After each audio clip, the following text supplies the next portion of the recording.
Monsieur Spa, l'entreprise Season à Acti Park a installé 10 ruches derrière son entrepôt.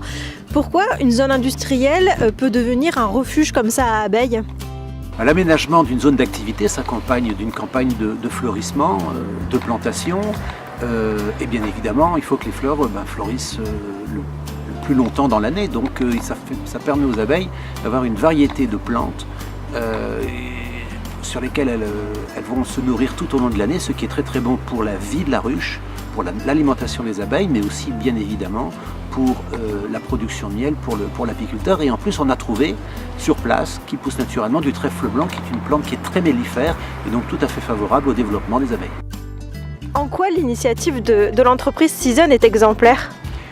Elle est exemplaire au titre du développement durable, puisque c'est une expérience qui s'appuie vraiment sur les 3 piliers du développement durable, l'économique, l'environnemental et le social. Je commencerai par le social.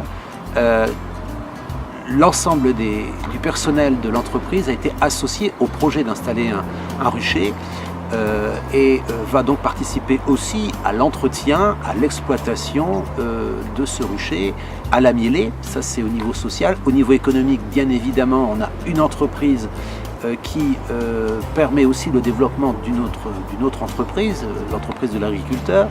Et au niveau environnemental, bien tout simplement, on en reparlera peut-être tout à l'heure, mais les abeilles sont quand même parmi les espèces les plus pollinisatrices au niveau de la diversité. Et donc, c'est au niveau environnemental tout à fait une excellente initiative. Alors pourquoi justement les abeilles sont si importantes en matière de biodiversité ? Eh bien tout simplement parce que les abeilles ne butinent pas sur une espèce bien particulière de plante. Ce n'est pas une espèce spécialisée.